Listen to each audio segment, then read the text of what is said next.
So today I'm going to be cooking up a creamy turkey pasta dish that's super soothing and also super easy. We're just using a few ingredients and I'm going to be cooking this up in the Instant Pot Mini 4-quart or 3.8 litres, and the serving size I'm going to do for this today is just for 2 people. I'm going to show you how to do this so you avoid that dreaded burn notice, and with just a 1-pot dish there'll be very little washing up afterwards too. We like that, right? And if we've not met before, I'm Susan from Cooking and Calm, and here I'm all about trying to find ways to eat well, save a bit of time and find a bit of calm in the kitchen no matter what is going on elsewhere in life. So this dish, it's not restaurant quality. The pasta won't be perfectly al dente, but it is going to taste really lovely and you won't regret making it. And I'll list all of the ingredients and quantities in the description so you can check those out later. So let's show you what you'll need. And as you can see, it's just a handful of simple ingredients: turkey mince, a few base veg, pasta, and a secret shortcut for the sauce. More on that later, and I hope you'll give this one a go. So let's start by heating up our mini. So let's get on to Saute.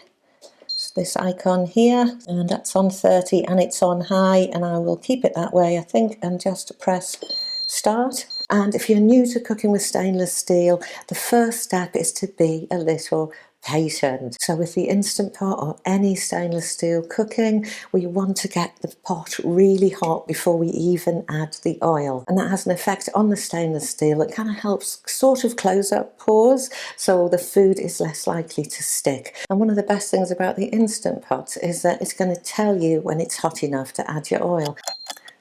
There it goes. So we're now ready for our oil. So we're going to start by just sauteing off some base veg. This really does make a difference, and getting in some extra flavour is super important when we're using turkey mince. Although I really like it, it hasn't got such a strong flavour as beef if you're used to that in these dishes. So we want to make sure we've got lots of flavour in there. So let's get in some base veg.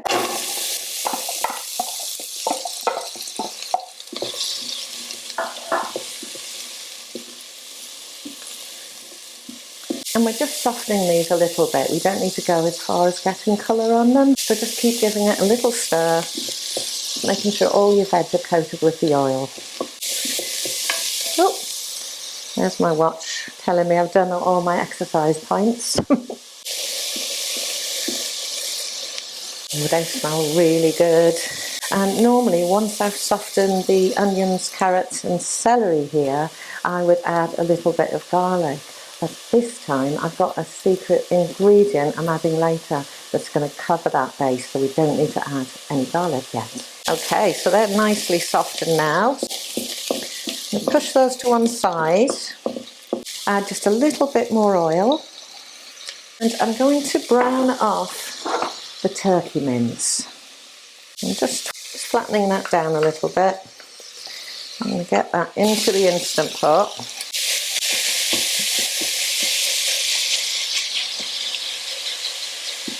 So I'm flattening that down just to get as much of the surface area of the turkey kind of touching the bottom of the pan as quickly as possible.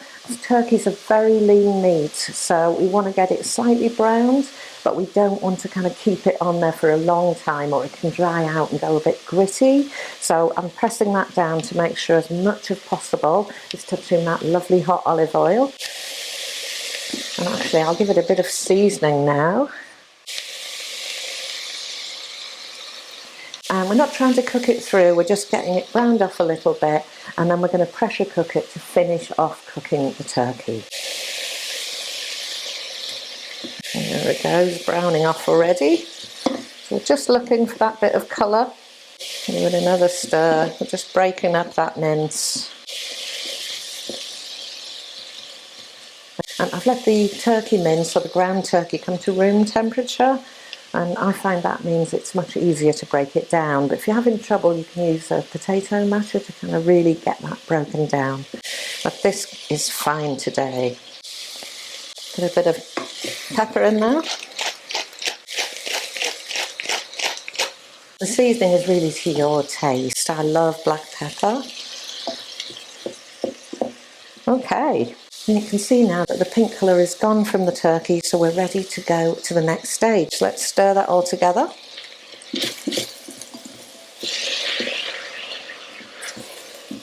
With all those lovely veggies. So now I'm going to add in my pasta, and I'm using, what's it called? The Treco Schiferi Rigati. Excuse my accent, not very good at Italian. Slightly bigger than macaroni, but not much. And get all of that in. Oh, missed a couple. And just coat that in the oil a bit. And now, before I add the rest of my stock, I'm going to check for any crusty bits or sticking on the bottom. And today we haven't got any, which is great.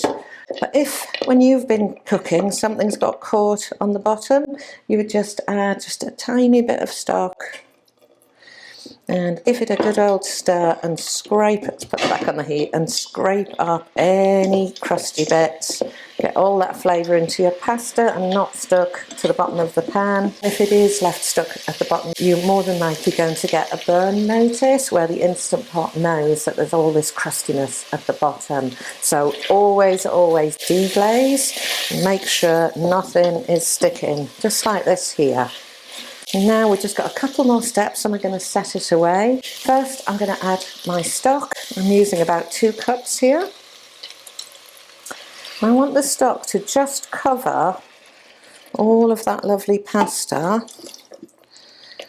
And so if there's any sticking out, we're just popping them underneath. Yeah, and it's usually a couple of cups. It's best to use a small pasta for this so that you can get everything under the water without adding too much stock. This is pretty much perfect there. And turn off our saute.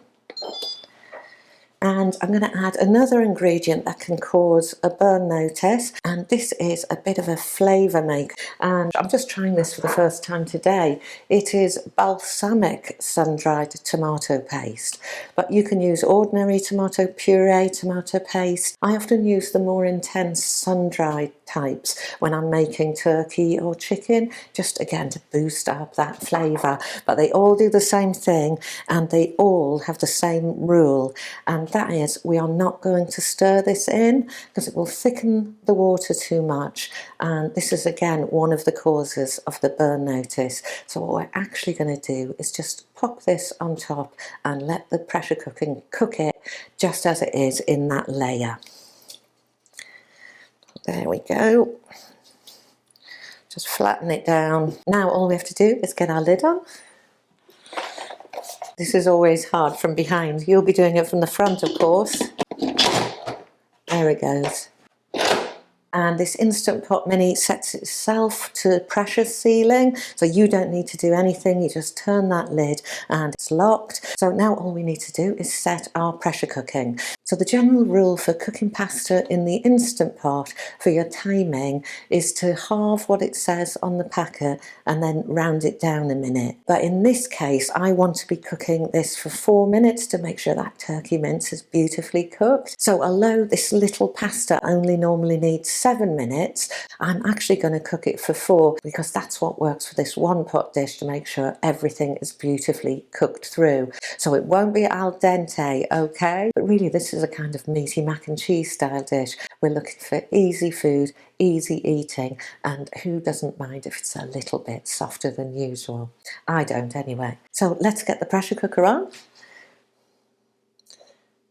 Pressure cook, and turn that up to 4 minutes and press start.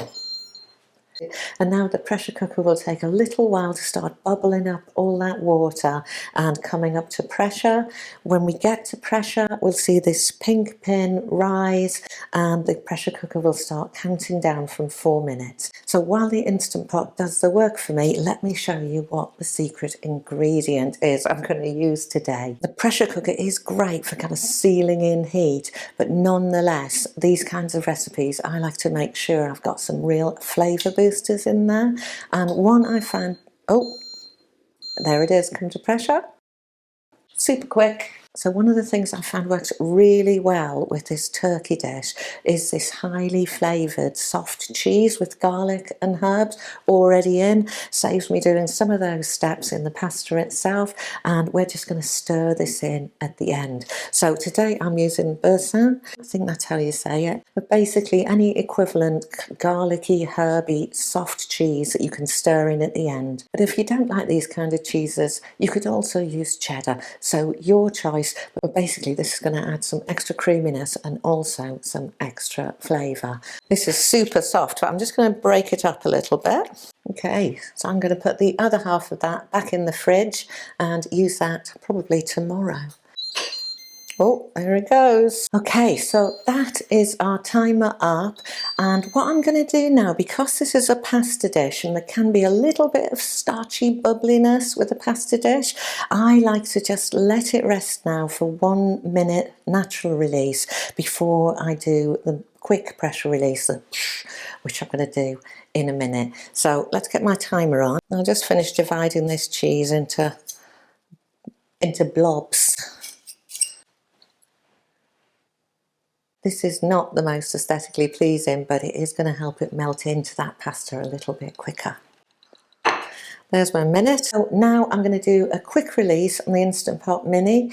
Now I'm behind the Instant Pot Mini here, so I'm just stepping off to the side. When you're doing your pressure release, of course, you'll be out the front. It's just because I'm making a video. So really easy pressure release with this one. We've got a button over this side and the actual steam's going to come out the back and kind of that away. Here goes.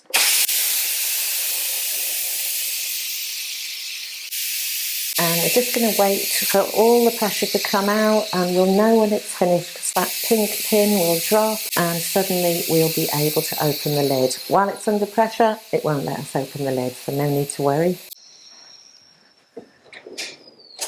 Pink pin dropped. So let's get the lid off. I'm expecting it to be a bit runny at this stage. There it goes. Ooh, looking good. Now normally you would just put your lid on here like that and you can do your stirring. Because I'm filming, I need to put the lid to one side. And we'll just give this an initial stir. Good, and this stir is going to release all of the starch from the pasta just to start thickening that up. Really does smell delicious even without the herby garlic. Let's get in our soft cheese. And we're going to stir that in, let it melt into the little bit of stock that's left over, that starchy water. And just to keep it warm, I'll just put that onto Saute. Give it a little boost. Oh, cancel pressure cook, Saute, start. Just while I'm stirring to keep it nice and hot. Let's give it a taste. Oh, that cheese does make a massive difference.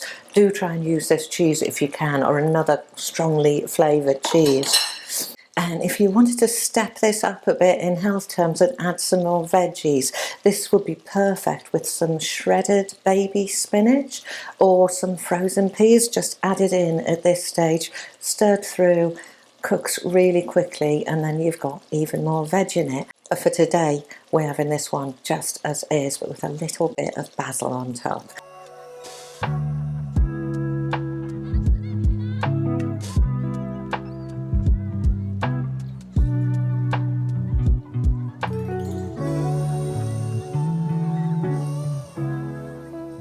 So I'm serving this up with a little bit of side salad. There's plenty for 2 big portions. If there's only one of you, you can pop the leftovers in the fridge, reheat it in the mic, just add a little bit extra water if it's gone a bit claggy, and it will still be delicious for the next 3 days. So if you'd like to learn more about the Instant Pot Mini and what kind of cooking you can do with it, take a look at this playlist here.